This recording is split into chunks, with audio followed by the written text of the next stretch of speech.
दोस्तों Indian railway finance corporation limited यानी IRFC की बात करें, स्टॉक के अंदर आज मामूली सी गिरावट देखने को मिल रही है और दूसरी तरफ आरबीएनएल में भी थोड़ी सी गिरावट है।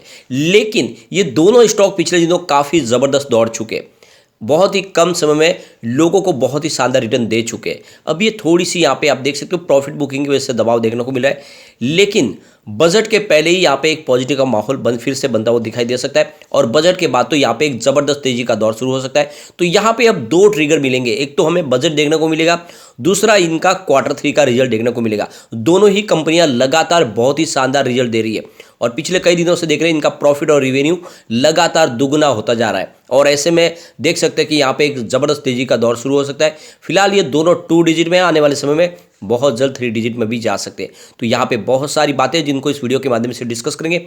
एक बड़ी अपडेट और निकल के आ रही है, उसको भी डिस्कस करने वाले और जानने की कोशिश करेंगे क्या ये रेलवे के 2 स्टॉक में हमें इन्वेस्टमेंट करना चाहिए। सबसे पहले अगर हम आईआरएफसी की बात करें तो अभी लगभग 1:30 बजे के आसपास का टाइम है। स्टॉक देख सकते हो कि स्टॉक की शुरुआत 32.90 पर हुई, यानी शुरुआत पॉजिटिव हुई।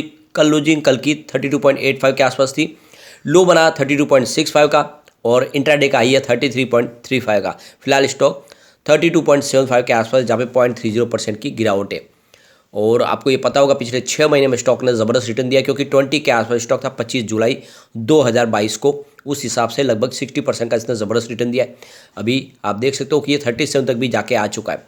वॉल्यूम को देखें तो पिछले 1 महीने पहले इसका 6 करोड़ का वॉल्यूम था और 1 वीक पहले 4 करोड़ का वॉल्यूम होता, कल 5 करोड़ का वॉल्यूम होता, लेकिन आज 1 बजे के पहले ही 3 करोड़ का वॉल्यूम हो चुका है। तो वॉल्यूम में अच्छी खासी बढ़ोतरी है। यहाँ पे कुछ प्रॉफिट बुकिंग तो हो रही है, लेकिन अच्छी खासी खरीदारी भी हो रही है। 19.30 इसका 52 वीक का लो है, 37 इसका 52 वीक का ये फिलहाल स्टॉक 32 के आसपास है। अगर आप ये देखें तो 32 की प्राइस हमें काफ़ी समय से देखने को मिल रही है। एक तरह से इस लेवल पे एक तरह से ये स्टॉक आपको अब सेटल होता हुआ दिखाई देगा। यहाँ पे आप समझ सकते हो कि इससे पहले 10 जून को भी हमें 32 के आसपास की स्टॉक दिखाई दिया था और आज फिर से आपको 32 के आसपास दिखाई देगा। 33 तक स्टॉक जाता है, फिर 32 के आसपास आता है। एक तरह से देखें तो एक बॉटम बनता हुआ दिखाई दे रहा है इसका और एक नई शुरुआत हो सकती है। आप देखें तो जब पिछली बार ये 37 से स्टॉक गिरा था, 27 तक आया था, लेकिन उसके बाद में स्टॉक इस समय 32 के आसपास काफ़ी समय से मजबूती के साथ बना हुआ दिखाई दे रहा है। आप देख सकते हो इसकी 26 दिसंबर से लेकर 9 दिसंबर तक अगर आप प्राइस देखें तो भी आपको ये समझ में आएगा कि 30 के आसपास 26 दिसंबर को प्राइस थी गिरावट की वजह से, लेकिन 29 दिसंबर को ये 32 पे आ चुका था और तब से स्टॉक 32 के आसपास है। तो बिना डरे ये समझ सकते हो कि इसका मजबूत सपोर्ट मिल चुका है और जल्दी यहाँ पे एक तेजी का दौर शुरू होगा। ये डिप में खरीदारी का मौका है।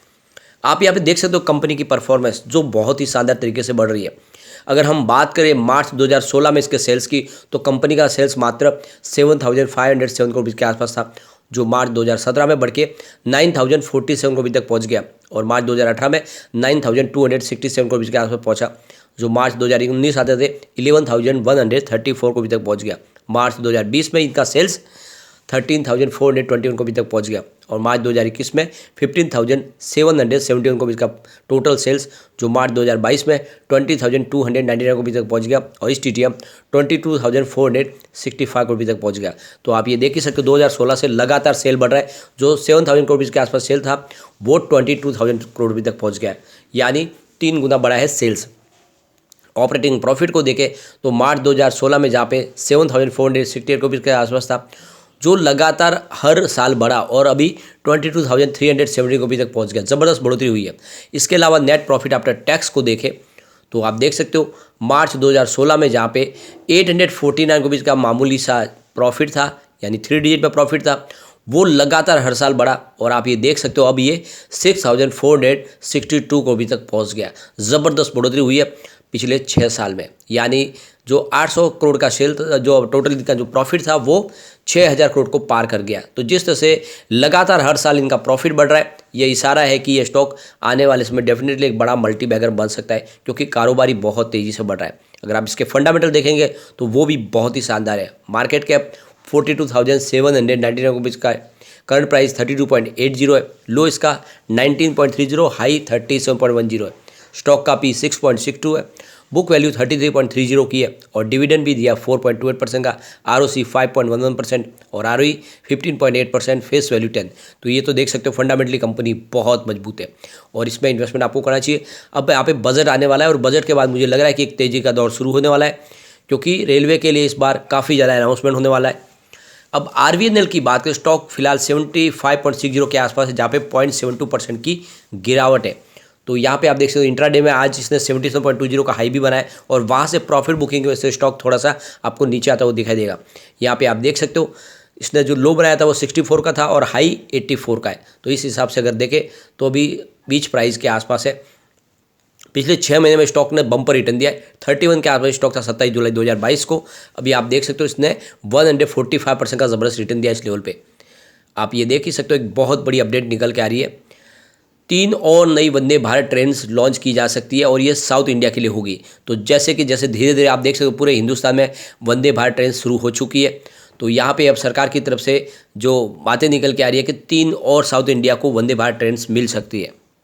तो कल ही यहाँ पे देख सकते हो कि जो रिपोर्ट निकल गया रेलवे मिनिस्ट्री की तरफ से कि नए रूट यहाँ पे आइडेंटिफाई किए जहाँ पे आने वाले समय में वंदे भारत ट्रेन शुरू की जाएगी। तो ये आप देख सकते हो कि तेलंगाना टू बेंगलोर होगी, जो यहाँ पे कचेगुड़ा रूट पे होगी एक ट्रेन। इसके अलावा अगर आप देखें तो सिकंदराबाद तेलंगाना से लेकर तिरुपति के लिए एक ट्रेन होगी और ये आंध्र प्रदेश पुणे के बीच में हो सकती है।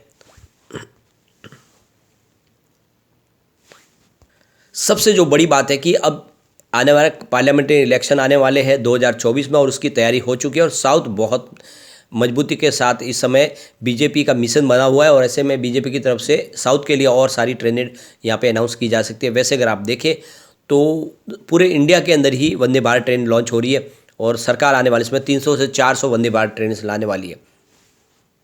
सरकार ने यहाँ पे प्लान बनाया है कि इस साल के अंत तक 75 वंदे भारत ट्रेन लॉन्च की जा सकती है और आने वाले 3 साल में 400 वंदे भारत ट्रेन यहाँ पे आने वाली है। यानी आप समझ सकते हो कि पूरे हिंदुस्तान में वंदे भारत ट्रेन आने वाली है और ऐसे में कारोबार आपको बढ़ता हुआ दिखाई देगा यहाँ पे IRFC का और RVNL का, क्योंकि IRFC फंड प्रोवाइड करती है और RVNL है जो यहाँ पे उस इंफ्रास्ट्रक्चर के कारोबार को आगे बढ़ाती है। अगर आप इनके रिजल्ट को भी देखोगे RVNL के तो आपको पता चलेगा कि पिछले 2019 से लगातार रेवेन्यू और प्रॉफिट बढ़ रहा है। 2019 की बात करें तो इनका 10.43 थाउजेंड को भी इसका रेवेन्यू था और 0.69 थाउजेंड को भी इसका इनको प्रॉफिट हुआ था। 2020 में RVNL का रेवेन्यू बढ़ के 14.78 थाउजेंड को भी तक पहुंच गया और प्रॉफिट 0.76 थाउजेंड को भी तक पहुंच गया। 2021 में रेवेन्यू बढ़ के 16.21 थाउजेंड को भी तक पहुंच गया और प्रॉफिट 0.99 थाउजेंड को भी तक पहुंच गया और 2022 आते थे रेवेन्यू सीधा 20.29 थाउजेंड को भी तक पहुंच गया और प्रॉफिट 1.18 थाउजेंड को भी तक पहुंच गया। तो ये आप देख सकते हो 2019 से अगर कंपेयर करें तो 2022 में रेवेन्यू दुगुना हो चुका है, प्रॉफिट भी लगभग दुगुना हो चुका है। तो ये आंकड़े हैं जो इशारा कर रहे हैं कि वाकई में RVNL भी बहुत मजबूत है और बिजनेस तेज़ी से बढ़ रहा है। ऑर्डर बुक काफ़ी मजबूत है, हमने ऑलरेडी डिस्कस किया है। इनको काफ़ी ऑर्डर मिल रहे हैं, इंडिया से भी मिल रहे हैं और बाहर की फॉरेन कंट्री से भी काफ़ी ज़्यादा ऑर्डर मिल रहे हैं और ऐसे में बिजनेस काफ़ी मजबूती से आगे बढ़ने की संभावना बनी हुई है। और इस बजट में सरकार की तरफ से जो रेलवे का बजट है उसमें 20 से लेकर 30% की और बढ़ोतरी की जा सकती है। यानी काफ़ी जो प्रोजेक्ट है इस बार आते हुए दिखाई देंगे। जो सबसे बड़ी बात है कि जितने रेलवे ट्रैक है उन सबका इलेक्ट्रिफिकेशन किया जा रहा है। इसके अलावा जो पुराने जो नैरो गेज के ट्रैक है उनको ब्रॉड गेज में भी बदला जा रहा है और जितने रेलवे स्टेशन है उनको मॉडर्न तरीके से फिर से डेवलप किया जा रहा है। यानी बहुत सारा रेलवे के ऊपर खर्च होने वाला है। ऐसे में आने वाले समय में IRFC और RVNL दोनों में ही मुझे एक तेज़ी का दौर आता हुआ दिखाई देगा और इस समय जब इसमें काफ़ी ज़्यादा करेक्शन भी हो चुका है, अगर IRFC की बात करें 32 का इसका एक मजबूत सपोर्ट बना हुआ है, यहाँ पे आप इन्वेस्टमेंट कर सकते हैं। मुझे लग रहा है कि जल्दी ही एक पॉजिटिव माहौल बनेगा और अगर आप शॉर्ट टर्म के लिए भी इन्वेस्टमेंट करें तो मुझे लगता है बजट के बाद ये आराम से 42 तक जाता हुआ दिखाई दे सकता है। तो इसमें आपको शॉर्ट टर्म के लिए भी इन्वेस्टमेंट कर लेना चाहिए। बात अगर RVNL की करें तो ये भी स्टॉक काफ़ी मजबूत लग रहा है और मुझे लग रहा है कि आने वाले 1 से 1.5 महीने में स्टॉक 3 डिजिट में चला जाएगा। तो यहाँ पे इन्वेस्टमेंट किया जा सकता है। लेकिन फ्रेंड, कोई भी इन्वेस्टमेंट करने से पहले अपने फाइनेंशियल एडवाइजर के बारे में ले ले या अपना खुद का रिसर्च करें, क्योंकि मैंने वीडियो आपके एजुकेशनल पर्पज़ के लिए ही बनाया। वीडियो पसंद आए तो लाइक शेयर जरूर कीजिए और चैनल को सब्सक्राइब कर दीजिए। Thank you friend.